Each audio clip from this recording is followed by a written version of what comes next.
স্বার্থে ভারত চীনকে এক হতে দিচ্ছে না বলে এখানে এই 7 সিস্টার সাফার করতেছে, আমাদের পূর্বাঞ্চল সাফার করতেছে, আমাদের পার্বত্য চট্টগ্রাম সাফার করতেছে, মায়ানমারের উত্তরাঞ্চল সাফার করতেছে। কাজে এইগুলা একটা সমাধানের জন্য আলাদা একটা স্ট্র্যাটেজি নিতে হবে। বিভিন্ন ধান্দা এখানে আসছে, যার যখন যে ধান্দা, আগে শেখ হাসিনা ধান্দা পালন করতো, আমরা দেখছি না আমাদের সঙ্গে, আমরা দেখছি না আমাদের নির্বাচন কমিশনার গুলো আমাদের সঙ্গে 2টা নির্বাচন দেখছি না কিভাবে ব্যবহার করছে, তারা কি করছে থাকে ওনার। কাজে আমি আপনার মাধ্যমে এটা আমি চাই আপনি এটা বাংলাদেশ ব্যাংকে পাঠান, আপনি অর্থমন্ত্রীর কাছে পাঠান, আপনি ওই শফিক সাহেবের কাছে পাঠান, বলেন এতে আমার ফাঁসি দিতে হয় বলেন, অর্ডার দিয়ে দিয়েন, আমি আমার লিচু গাছে রশি লটকাইয়া আমি ফাঁসি নিজে দিয়ে দিব, খালি ঘোষণা দিয়ে দেন আমার ফাঁসি দেওয়া হলো। এই চট্টগ্রাম বন্দর নীতি এবং করিডোর নীতির পক্ষে শতভাগ একমত, আমি ওনাকে পূর্ণ সমর্থন করি। কিন্তু সমস্যাটা হয়েছে উনি এটা আমেরিকার স্বার্থে করতে পারছেন না, এনাকে স্বার্থে করতে পারছেন না বলেই এটা নিয়ে বিবাদ হচ্ছে, আমেরিকানরা এই সমস্ত কথাবার্তা বলাচ্ছে। উনি যদি শতভাগ আমেরিকানদের স্বার্থে করতে পারতেন, এটা করিডোরটা যদি আজকে দিতে পারতেন তাহলে হচ্ছে। মানে এই করিডোরটা ইন্ডিয়ার পক্ষেও যায় নাই, এই করিডোরটা আমেরিকার পক্ষেও যায় নাই।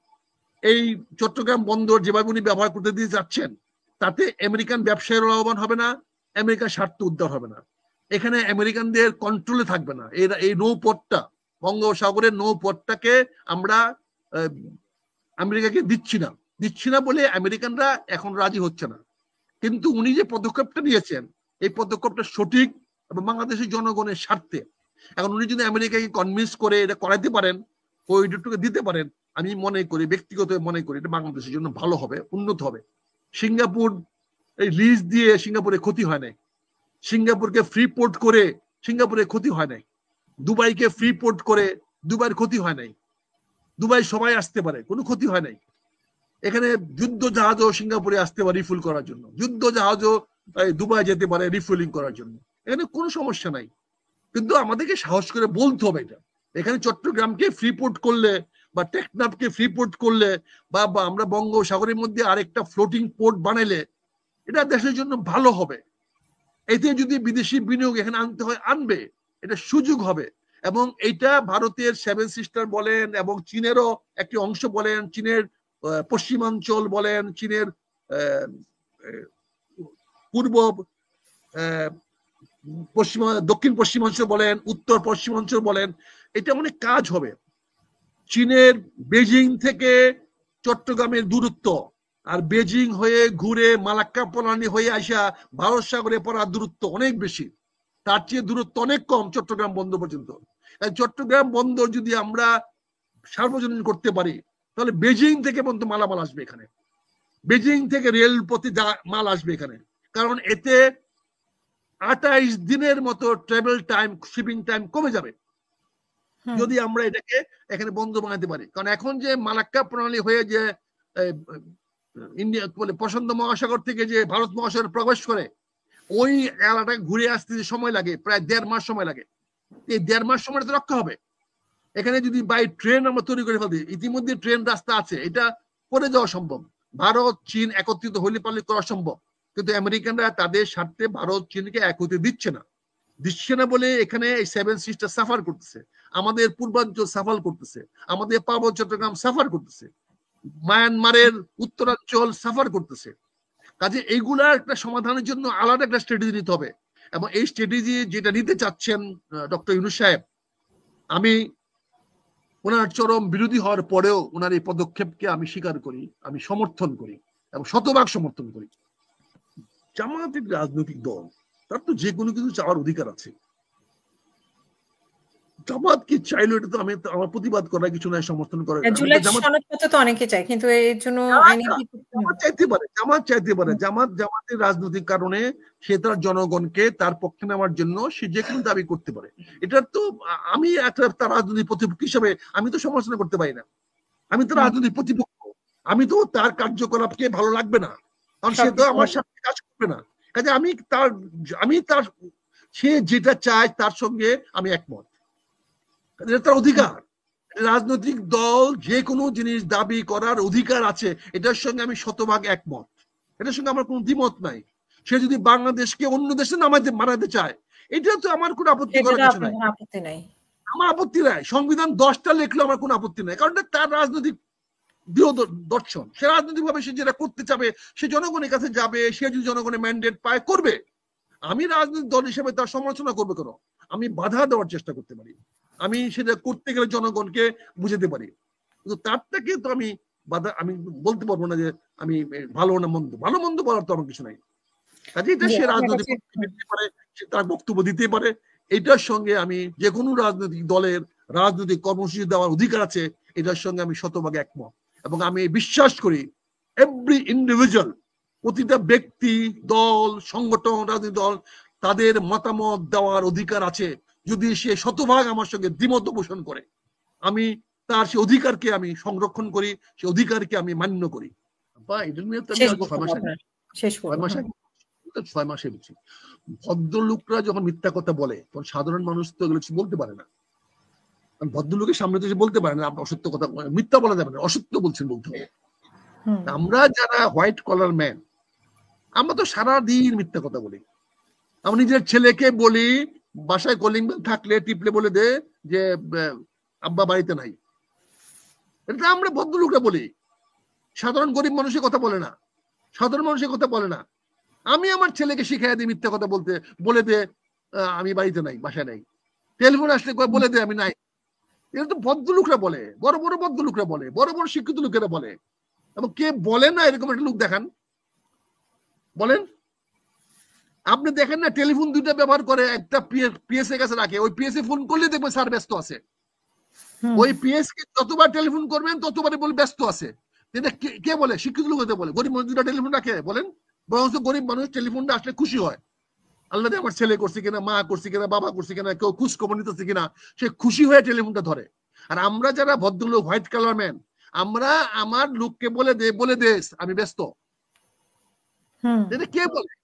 এই সমস্ত নির্বাচন কমিশনাররা এগুলা তো মানে কি বলবো, সুযোগ সন্ধানী, স্বার্থপর, বিভিন্ন ধান্দা এখানে আসছে। যার যখন যে ধান্দা, আগে শেখ হাসিনার ধান্দা পালন করতো, আমরা দেখছি না আমাদের সঙ্গে, আমরা দেখছি না আমাদের নির্বাচন কমিশনার গুলো আমাদের সঙ্গে 2টা নির্বাচন দেখছি না কিভাবে ব্যবহার করছে, তারা কি করছে। 15 আগস্টের 15 জুনের নির্বাচনকে কি, ফেব্রুয়ারি নির্বাচন কি বৈধতা দেয় না আমার নির্বাচন কমিশনার? আমাদের নির্বাচন কমিশনার দেয় না বৈধতা 15 ফেব্রুয়ারি নির্বাচন? 15 ফেব্রুয়ারি নির্বাচনে জনগণ ভোট দিয়েছিল। এগুলো তো কতগুলো সুবিধাবাদী স্বার্থান্বেষী লোকেরা আসে স্বার্থ উদ্ধার করার জন্য, তাদের বক্তব্য তো কিছু আসা যায় না। কারণ আমাদের সামনে সমস্যা হলো, 2টা সমস্যা হচ্ছে। একটা হলো ডক্টর ইউনূস সাহেব নির্বাচন দিতে বাধ্য না, এই স্ট্যান্ডটা আমি সমর্থন করি। কারণ উনি নির্বাচন দিতে আসেন না, উনি নির্বাচন দিবেন কেন? উনি যতদিন চেষ্টা করবেন দেশটাকে ভালো পথে নিয়ে যেতে, উনি যখন মনে করবেন দেশটা ভালো পথে আসছে, তখন তিনি অবশ্যই অন্য কারো কাছে নির্বাচন পরিচালনা করার দায়িত্ব দিয়ে চলে যাবে। এটা ডক্টর ইউনূস সাহেব করবেন। ডক্টর ইউনূস সাহেব এই অধীনে কোনো নির্বাচন দেশে হবে না। এখন এই কতগুলো সাইকোফ্যান, কতগুলো শেখ হাসিনার সময় শেখ হাসিনার কথা বলছে যে এইটা হয়েছে ওইটা হয়েছে বৈধ। এখন তাদের পক্ষে একই সাইকোফ্যানরা, একই শিশু সন্ধানীরা, একই ধান্দাবাজেরা। ধান্দাবাজ গুলাই তো আমরা, যে যত শিক্ষিত তত বেশি ধান্দাবাজ। আমরা শিক্ষা বিক্রি করে খাই, আমরা তো কাজ করে খাই না, আমরা তো শ্রম দিয়ে খাই না, আমরা শিক্ষা বিক্রি করে চাই। যে শিক্ষাটা অর্জিত হয়েছে রাষ্ট্রের টাকা দিয়ে, রাষ্ট্রের সুযোগ সুবিধা বহন করে। ঢাকা ইউনিভার্সিটি পড়ানোর মতো ক্ষমতা আমার নাই, আপনার নাই, কারণ নাই বাংলাদেশে, কিন্তু ওইটা ক্ষয় করে সরকার দেয়। সেখান থেকে লেখাপড়া কইরা আমরা একজন চোরের শিরোমণি হই, দুর্নীতিবাজের শিখরে উঠি, ওখান থেকে পড়াশোনা করে। গরিব মানুষ তো চুরি শিখে নাই, ডাকাতি করে না, আমরা করি, আমাদের উচ্চ শ্রেণীর শিক্ষিতরা। এই যে আজকে আমি একটা কথা বলি, বাইদ্য ভাই কথাটা আসছে, আমাদের গভর্নর সাহেব বলছেন এস আলম নাকি $3 কোটি উকিলদের পক্ষে ব্যয় করবে। আমি ওনাকে সাধুবাদ জানাই, ধন্যবাদ জানাই যে উনি এস আলমের মনের কথা কেমনে জানলেন। উনি কেমনে জানলেন এস আলমের মনের কথাটা? তার মানে এস আলমের থেকে কোনো ভাগ নিশ্চয়ই উনি পান, নিশ্চয়ই উনি এস আলম তার পরামর্শ করছেন, নিশ্চয়ই বলছেন। নাহলে এস আলম $3 কোটি খরচ করবে, এইটা এস আলম কি বাংলাদেশ ব্যাংক গভর্নরকে বলছে? তাহলে গভর্নর সাহেব কেমনে বললেন? গভর্নর সাহেব কেন, কি কারণে, কার স্বার্থে দুবাই থেকে অনলাইনে ফোন করে বলে দেন ডলারের দাম বাজার বিবেচনা করবে? উনি কি 6 ঘন্টা পরে কথাটা বলতে পারতেন না? উনি কাকে খুশি করার জন্য কথাটা বললেন? বাংলাদেশ জনগণকে খুশি করার জন্য, না উনার কোন মাস্টার মাইন্ডকে খুশি করার জন্য? এস আলম $3 কোটি ব্যয় করবে উকিলদের পিছনে, এটা উনি কি করে জানলেন? এই প্রশ্নটা উনাকে কে করবে, কে জানতে চাবে বলেন? অথচ নৈতিক ভাবে কোনো অধিকার আছে কথাটা বলার পরে যে উনি জানেন, উনি যেখানে জানেন $3 কোটি ব্যয় করবে, সেখানে তারা কিছু করার নাই, তো উনার কি নৈতিক ভাবে শিক্ষিত উচ্চ শিক্ষিত মানুষ, উনার কি অধিকার আছে এই বুড়া বয়সে চাকরি করে রাখা? উনার জন্য জাতি কিনা দিয়েছে, আইন কানুন নিয়ম বাতিল করে ওনাকে চাকরি, উনি বিশ্ব ব্যাংকের স্বার্থ দেখেন, IMF এর স্বার্থ দেখেন, অথচ বাংলাদেশি জনগণ সকল আইন কানুন নিয়ম বাদ দিয়ে ওনাকে দিয়েছেন। উনি কেন ব্যাংকক, কেন দুবাই থেকে বসে অনলাইনে সবাইকে ডাইক এনে কথা বলবেন? কেন বলবেন এটা? কি কারণে বলবেন? এই প্রশ্ন নাকি যেখানে আমার অর্থমন্ত্রী একমত হয় নাই, ওনার সঙ্গে অর্থমন্ত্রী একমত না, অর্থমন্ত্রীকে বেকায়দা ফেলার জন্য, সরকারকে বেকায়দা ফেলার জন্য উদ্দেশ্য প্রণোদিত ভাবে বাংলাদেশ ব্যাংকের গভর্নর সাহেব দুবাই থেকে সে ঘোষণা দিয়েছেন। এই কথাটা ওনাকে কে বলবে বলেন? বললে তো আমাদের দোষ, এই পুলিশকে ধরায় নিয়ে যাবেন আমাদেরকে, তাহলে মব জাস্টিসে মারা ফেলবেন আপনারা, এই তো আপনাদের। তো উনার সততা কোথায় থাকলো, উনার দক্ষতা কোথায় থাকলো? আবার উনি আইসে বললেন যে এস আলম সাহেব $3 কোটি ব্যয় করবে আইন, সেটা উনার জানার তথ্যটাকে আমরা জানতে চাই। না হলে উনি মিথ্যা বলছেন, অসত্য কথা বলবো না বলে মিথ্যা বলছেন। তথ্য দেন উনি, $3 কোটি খরচ করবে, তথ্য উনি কোথায় পেলেন? তথ্য প্রকাশ করেন, আমি দাবি করতেছি আপনার মাধ্যমে ওনার কাছে।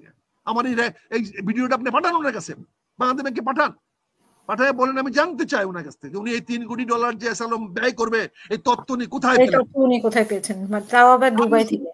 সামনে মিথ্যা কথা বলছেন, না হলে জাতির সামনে মিথ্যা কথা বলছেন, দুইটা একটা হবে, হয় তথ্য দিক, তাহলে স্বীকার করুন জাতির সামনে যে উনি মিথ্যা কথা বলছেন। তারপরে মিথ্যা কথা বলে ওই পদে থাকা যায় কিনা সেটা উনি বিচার করুন, উনার বিবেক বলবে, যদি বিবেক থাকে উনার। কাজে আমি আপনার মাধ্যমে এটা আমি চাই আপনি এটা বাংলাদেশ ব্যাংকে পাঠান, আপনি অর্থমন্ত্রীর কাছে পাঠান, আপনি ওই শফিক সাহেবের কাছে পাঠান, বলেন এতে আমার ফাঁসি দিতে হয় বলেন, অর্ডার দিয়ে দিয়েন, আমি আমার লিচু গাছে রশি লটকাইয়া আমি ফাঁসি নিজে দিয়ে দিব, খালি ঘোষণা দিয়ে দেন আমার ফাঁসি দেওয়া হলো। তাই আমার বাড়ির সামনে লিচু গাছ আছে, লিচু গাছে আমাদের রশি লটকাইয়া আমি বলবো না মেম্বার চেয়ারম্যান দেখিয়া যে আইনের লোক আমার লটকায় দেবে না, ফাঁসিয়ে না, এই সরকার আমাকে ফাঁসির নির্দেশ দিয়েছে, কোনো সমস্যা নাই। কাজেই দয়া করে জিনিসটা বলেন, আপনি দয়া করে আপনি ভিডিওটা ওনাদের কাছে দয়া করে পাঠান, আপনার তো অনেক লাইন দেন আছে, ওনাদের কাছে পাঠান। বিপদে আপনি পড়েন না, বিপদে আমি পড়বো না, ঠিক আছে? ধন্যবাদ আপনাকে, ধন্যবাদ আপনার মাধ্যমে দর্শকদেরকে। ভাই দেশটা আমাদের সবার, দেশটা কারো ব্যক্তিগত না, কারো বাপের না, আবার আমাদের সবার বাপের, কারো একার বাপের না, আমাদের সবার বাপের, আমাদের সবার, আমাদের সন্তানের, এই দেশটা আমাদের সন্তানের, আমাদের স্ত্রীর, পুত্র কন্যার, সবার মিলে দেশটা, যা ইচ্ছা মতো যা যা করেন না, আমরা কথাগুলো বলতেছি, আমরা করতেছি না, আমরা দেশের জন্য জনগণের জন্য যা করলাম তাই বলতেছি, জীবনের ঝুঁকি নিয়ে, নিরাপত্তার ঝুঁকি নিয়ে, বেঁচে থাকার ঝুঁকি নিয়ে বলতেছি, এই 2 টাকা নিয়ে বলতেছি না। আপনার কিছু টাকা দেন আমাকে? না, আপনার টাকা পয়সা কিছু দেন না, 1 টাকা। তাহলে কেন বলতেছি বলেন? আমি তো বলছি নির্বাচনও করবো না আগামীতে, আমি বলছি আমার এলাকাতে আমি নতুন প্রজন্ম তৈরি করব, আগামীতে বিএনপির যে কে প্রার্থী দিবে আমি নতুন প্রজন্ম তৈরি করব। আমি যখন এমপি দাঁড়িয়েছিলাম তখন আমার বয়স ছিল 38 বছর বয়স, 91 সনে আমি যখন এমপি দাঁড়িয়েছিলাম, মনোনয়ন দেওয়া হয়েছিল, তখন আমার বয়স ছিল 38 বছর। আমার ছোট ভাই যখন 73 সনে এমপি হয়েছিল তখন তার বয়স ছিল 24 বছর, 1 বছর এফিডেভিট করে 25 বছর বানাইয়া সে প্রার্থী হয়েছিল। আমার ছোট ভাই সরকারি এফিডেভিট অনুযায়ী আমার চেয়ে 1 বছরের বড়, মানে এফিডেভিট করে সে দিতে হয়েছে। কাজে আমরা চাই 40-এর নিচে এমপি বানান, আর আমরা যারা 40-এর উপরে আছি চলেন আমরা এখন উপদেষ্টা হয়ে যাই, এখন আমরা নতুন প্রজন্মকে তৈরি করি। শুধু আমার বেলা নয়, আমি মহাসচিবকে বলবো, স্থায়ী সদস্যদের বলবো, যারা যারা আমাদের আছে, নির্বাচন যুদ্ধ হোক, সেখানে জনগণ যেন ভোট দিতে পারে এরকম একটা পরিবেশ তৈরি করা হোক, এখানে জনগণ যত ভোট দিতে পারে সেই পরিবেশ তৈরি করা হোক, সেই পরিবেশটা তৈরি করা হোক। এই সেরকম পরিবেশে আমি তো নির্বাচনের স্বার্থে কথা বলছি না, আমি নির্বাচন আপনাকে জানা দিচ্ছি, আমরা নির্বাচনে যাব না, নির্বাচন সুষ্ঠু আবার নিরপেক্ষ হলে আমরা চিন্তা করে দেখবো, কিন্তু আমরা এখন চাই নতুন প্রজন্ম তৈরি হোক, যাদের বয়স 40-এর নিচে আছে এরকম কোন প্রার্থী আসুক, আমরা তাদের উৎসাহিত করব, তাদেরকে আগামী দিনে তৈরি করব, এই দেশটাকে তো আগামী দিনে নেতৃত্ব দিতে হবে। আমাদের এখন সময় হয়েছে নতুন প্রজন্মকে তৈরি করা। ইনশাল্লাহ আমি আমার বাকি জীবনটা চেষ্টা করব নতুন প্রজন্মকে তৈরি করার জন্য। সবাইকে ধন্যবাদ। আসেন আমরা সৌক্যবদ্ধ হয়ে বিএনপিকে শক্তিশালী করি, বিএনপি হাত শক্তিশালী করি। আমার কটিয়াদি পাহুন্দিয়াতে আসেন আমরা সৌক্যবদ্ধ হয়ে বিএনপিকে শক্তিশালী করি, যাতে আমরা নির্বাচনের যুদ্ধে আমরা জয়লাভ হতে পারি। আমার পূর্ণ সমর্থন থাকবে যারাই আপনার নমিনেশন পাবেন। সবাইকে ধন্যবাদ।